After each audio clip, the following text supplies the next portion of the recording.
Hello students, good evening. Let us today go through another topic in ELT, that is constructivism. Okay, let us go through the PPT while I explain you. Okay, so constructivism is another method or approach of ELT, and this has its roots the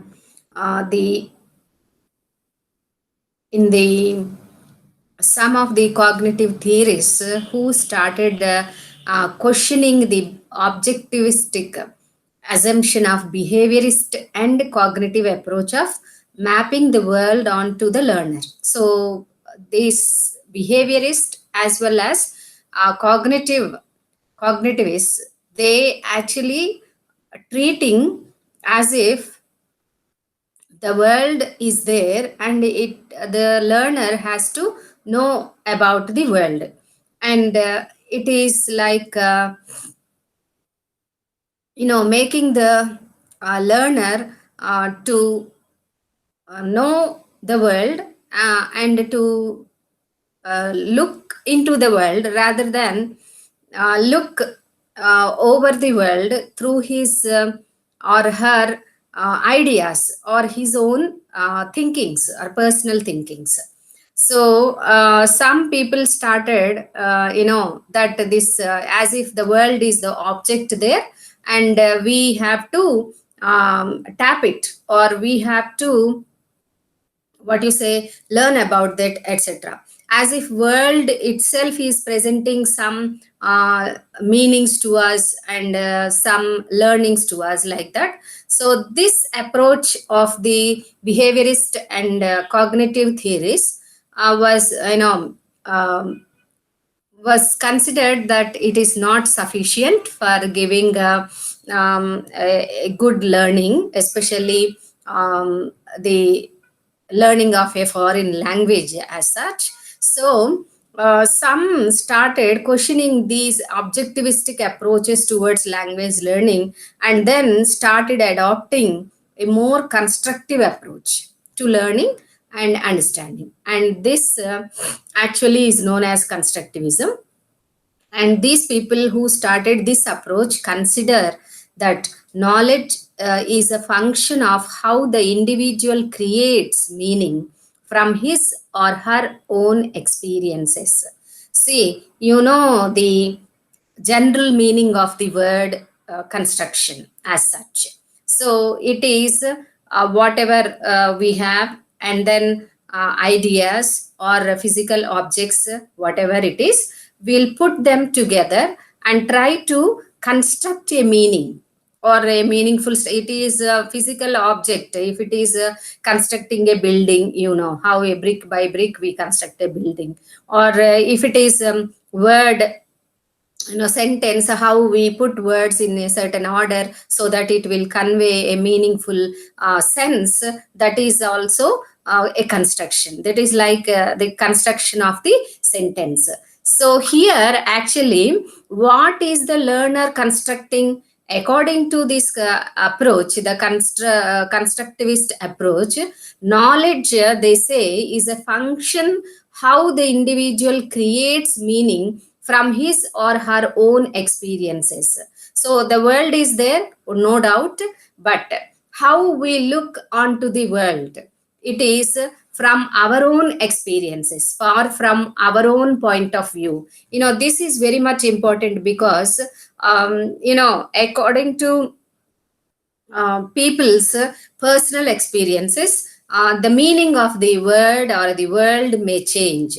So that is why the world, these constructivists felt that the world should not be taken as an object, rather it is there and it is influenced by our subjective influences. Okay, our understanding of the world is influenced by our subjective experiences or subjective understandings or interpretations. Okay, so thus constructivism is an important learning theory that educators develop to help their students learn.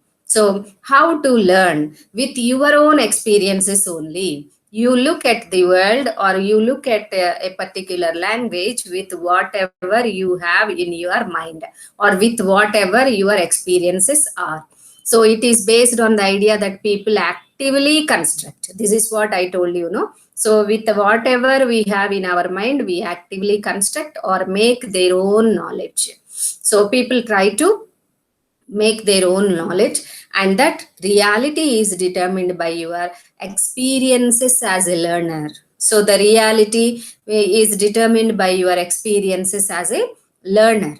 It is not that the world is there as an object, but the world is there, no doubt, but you will not simply take from the world, but you try to interpret whatever you see in the world, or whatever the world is focusing to us, etc.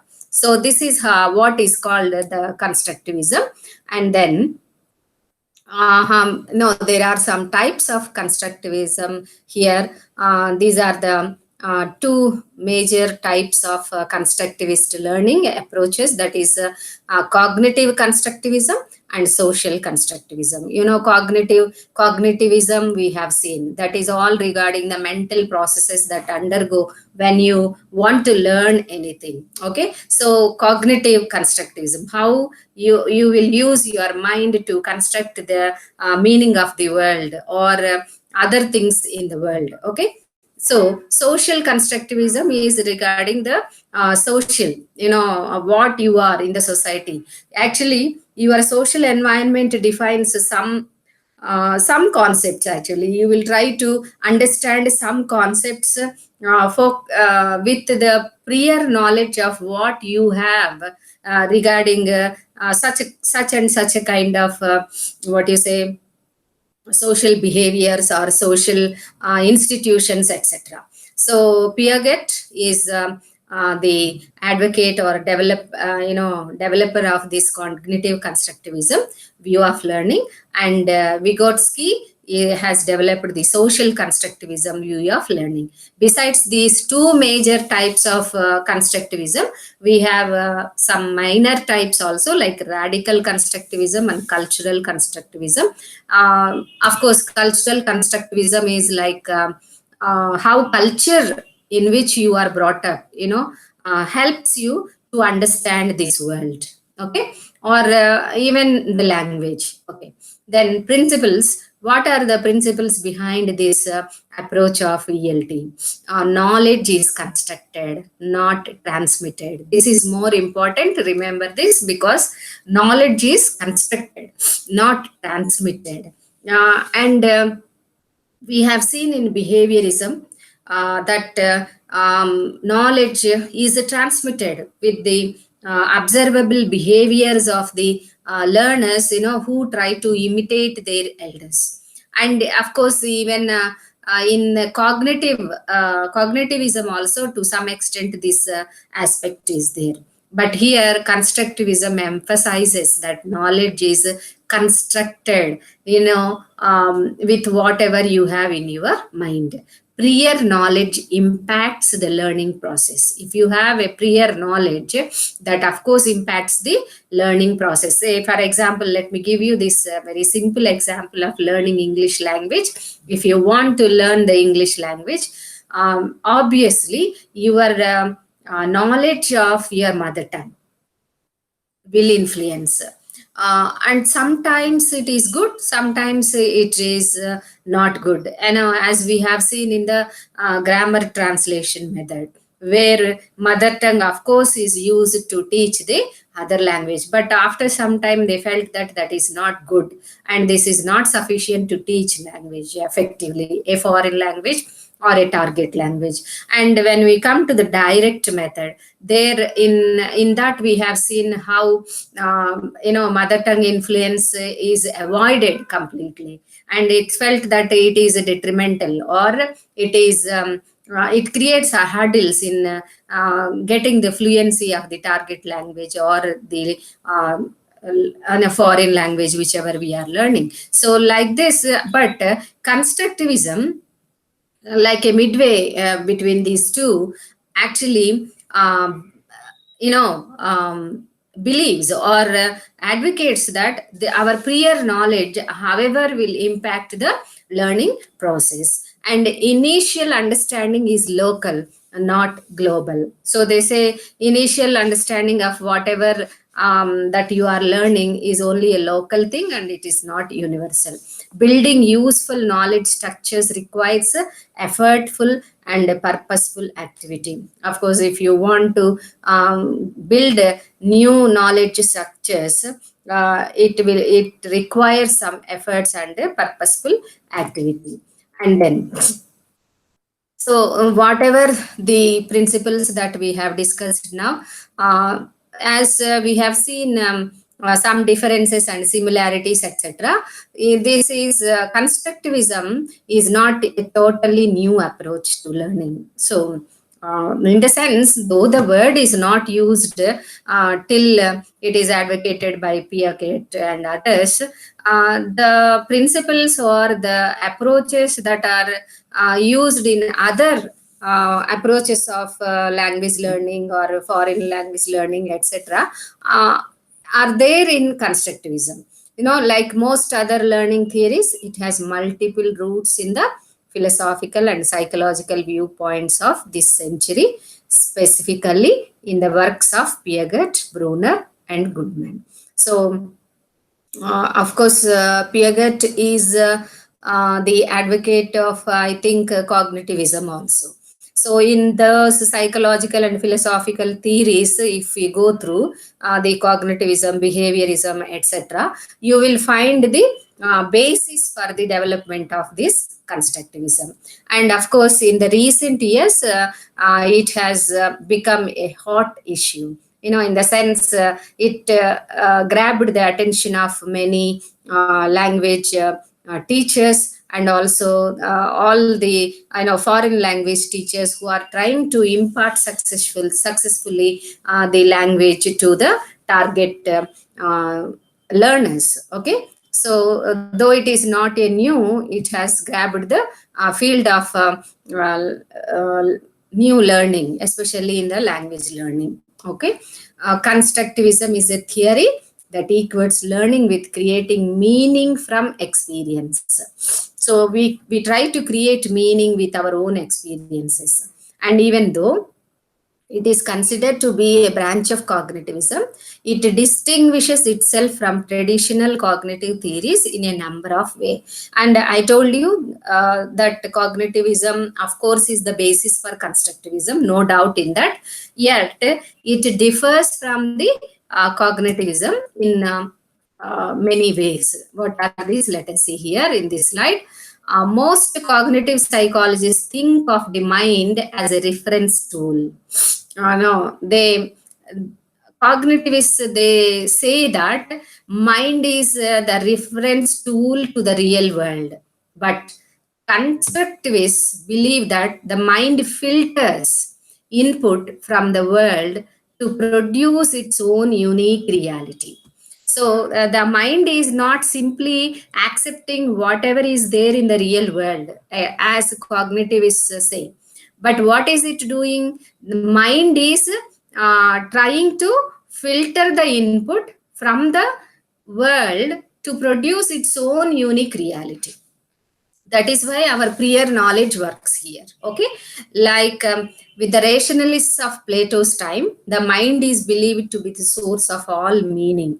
Of course, constructivists believe that the mind is the source of all meaning. Yet, like the empiricists, individuals' direct experiences with the environment are considered critical. So, constructivists believe that the individual's direct experiences with the environment will have more influence on the learning process. Constructivism crosses both categories by emphasizing the interaction between the two variables of mind and environment. So it gives importance to both mind and environment. Here you have to recollect one thing, that is mind is the concept of the cognitivism or cognitive psychologists, and environment is the behaviorist psychologists. Basing upon that, we have seen the two approaches, the two important approaches to English language teaching, that is behaviorism and then cognitivism. So a midway between these two, is constructivism, where mind also has a role and then environment also has a role, not exclusive, not depending upon any one of these two exclusively. It goes, a bit midway between, in teaching the language or anything, in learning activities. And then let's see the next thing. Construct, constructivists do not share with cognitivists and behaviorists the belief that knowledge is mind independent and can be mapped onto a learner. So, knowledge is not independent from the mind. And of course, this knowledge is mind independent and can be mapped on to a learner. That means we cannot just pour all things or concepts into the mind of a learner, because the learner is considered to be active participant with his or her own experiences. This is more important.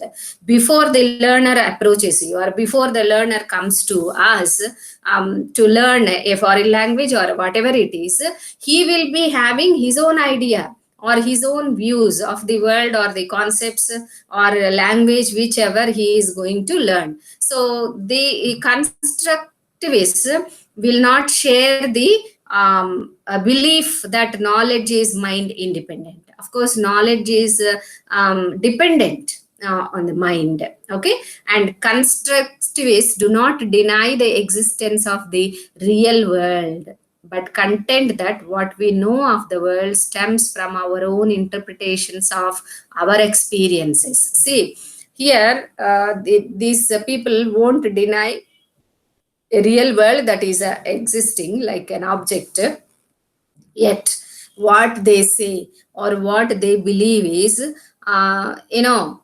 understanding or our knowledge of this world stems from our interpretations or our own experiences. So that is why these people say that humans create meaning as opposed to acquiring it. See, in behaviorism and cognitivism, it is acquiring the meaning, acquiring the knowledge, etc. But here it is creating the meaning. Since there are many possible meanings to glean from any experience, we cannot achieve a predetermined correct meaning. Actually, if a concept is given, there is every possibility that each learner will understand it in a different manners. Okay, a different manner, and so we have to think that the meaning is never definite, or meaning is never a predetermined thing that you can just grab it, but meaning is acquired by you. No, acquired in the sense meaning is created by each and every learner. So this is what constructivists believe.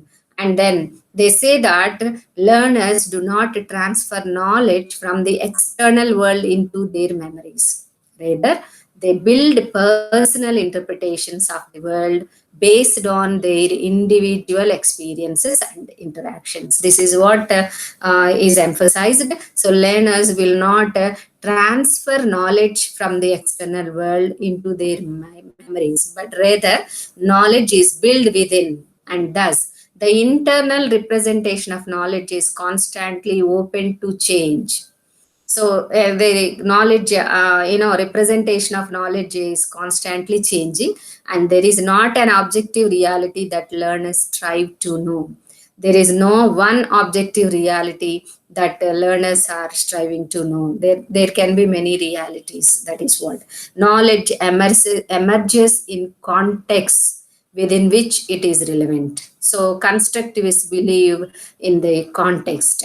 So knowledge will come out in the context in which it is applied, wherever that is relevant.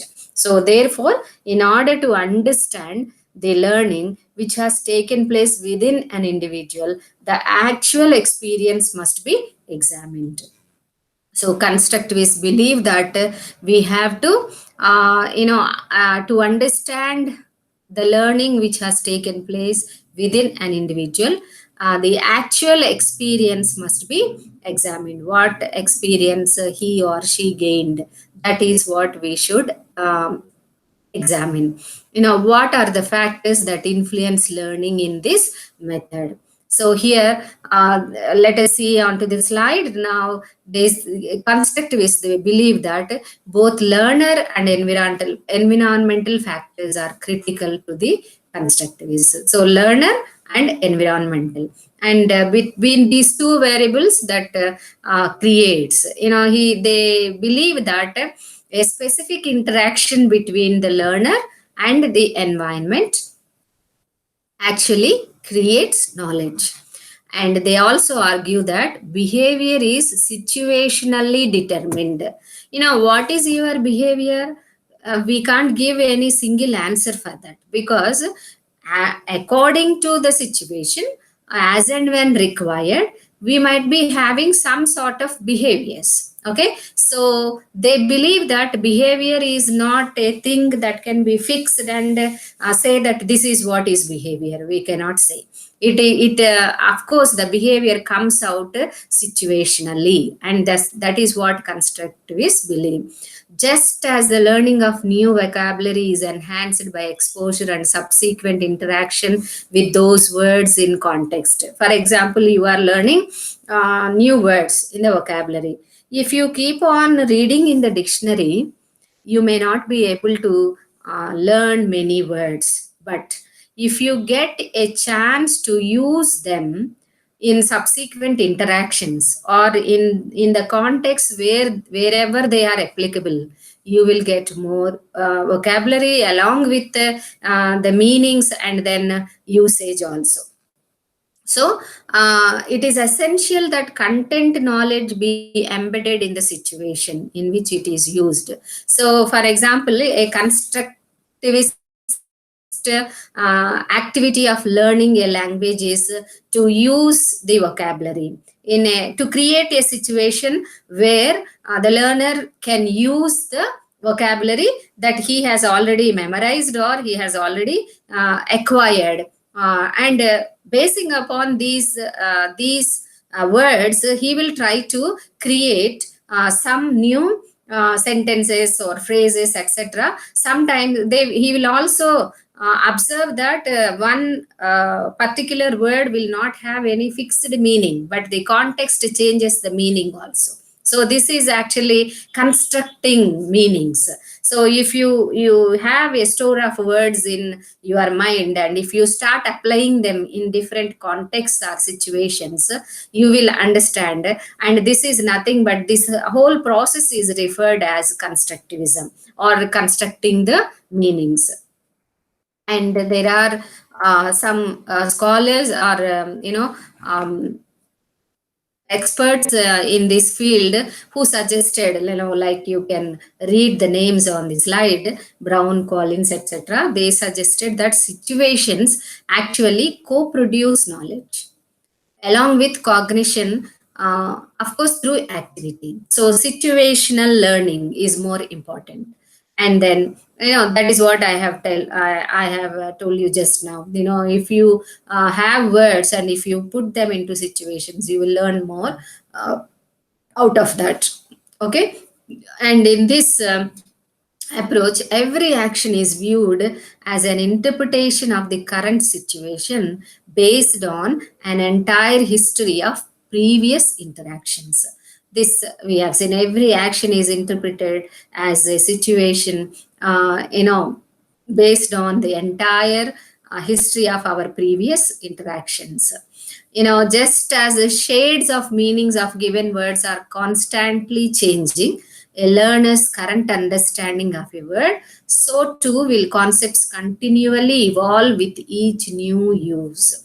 when you are learning not only words but concepts, new concepts, they also try when the concepts are being applied again and again in different situations, the real meaning of those concepts or words will come into our knowledge. So, what is the role of memory?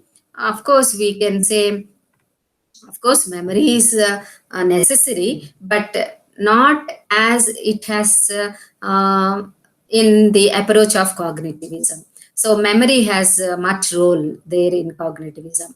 But here in constructivism, it may not be having that much role, but of course, it will be having a definite role.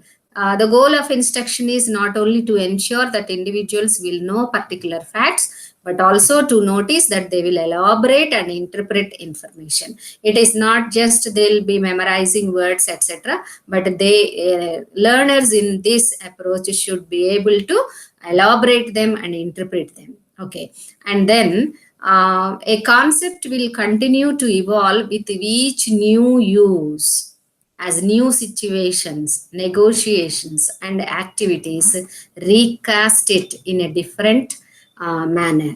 Okay, therefore, memory is always under construction as a cumulative history of interactions. Memory is there, but it is there as a cumulative history of interactions only.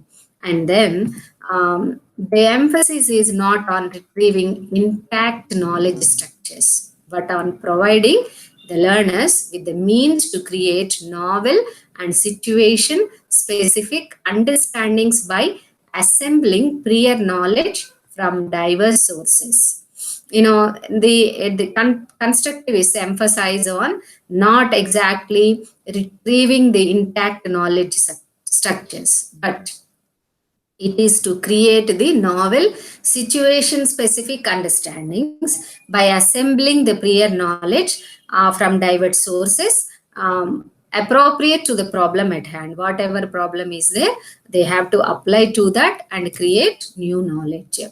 How this transfer of the knowledge takes place.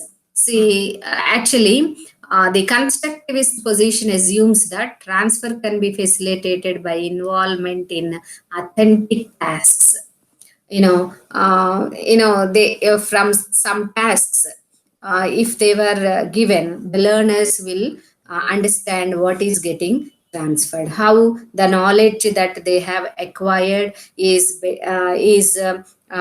transferred into another form. In the sense, whatever is there in their mind and whatever is given by the teacher should be combined, and they should come out with their own novel interpretations, elaborations, etc.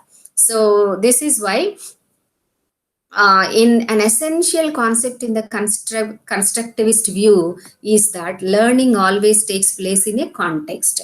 So context is very important. Unless a context is there, no transfer will occur. No transfer of the knowledge or learned activities or learned words or learned concepts will not occur.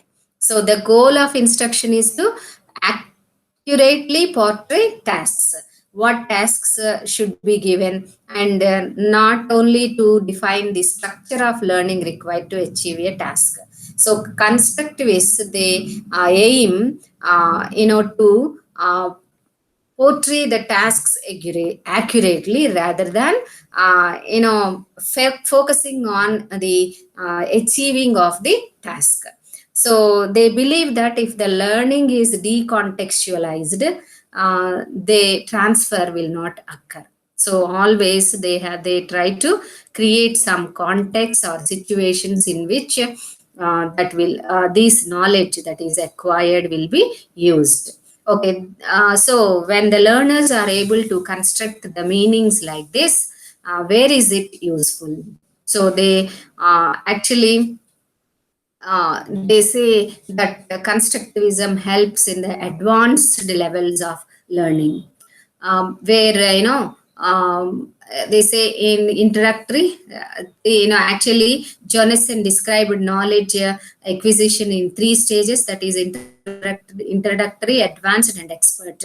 And he argues that constructive learning environments are most effective for the stages of advanced knowledge acquisition, because where initial misconceptions and biases acquired during the introductory stage can be discovered, and they can be modified if necessary or removed also. So Jonathan agrees that introductory knowledge acquisition is better supported by these other two approaches, that is behaviorism and cognitivist. But for constructivist approaches are suitable for the advanced learners. There are some specific strategies utilized by constructivists. They include situating tasks in real world context, and then use of cognitive apprenticeships, modeling, coaching a student, etc. Presentation of multiple perspectives, collaborative learning to develop and share alternative views, and social negotiation like debate, discussion, evidence giving, etc. And use of examples as real slices of life, reflective awareness, etc. So these are some of the specific strategies that are adopted by this constructivism. Actually, they always feel that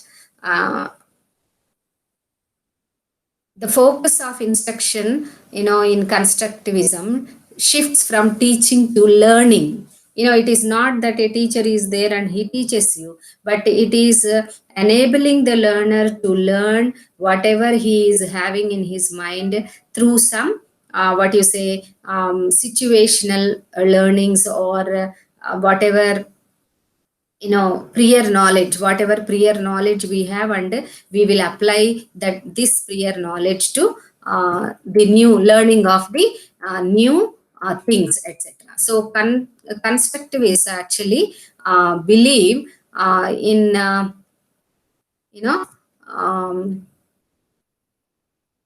what you call as apprenticeships. As you have seen, lawyers, doctors, architects, or businessmen, etc., they will be able to construct their knowledge looking on to the real time situations that will be being handled by lawyers, doctors, etc. So that means it is apprenticeship, and constructivists advocate for apprenticeship more. Okay, this is what I have to share in the ideas regarding the constructivism. I hope you are able to follow whatever I have given you regarding constructivism. Now, I hope you are all listening to all these lectures that are being posted in the form of recorded lectures. Try to go through these again and again, because you'll be having a what you say objective type of test for your mid semesters. Okay, wish you all the best.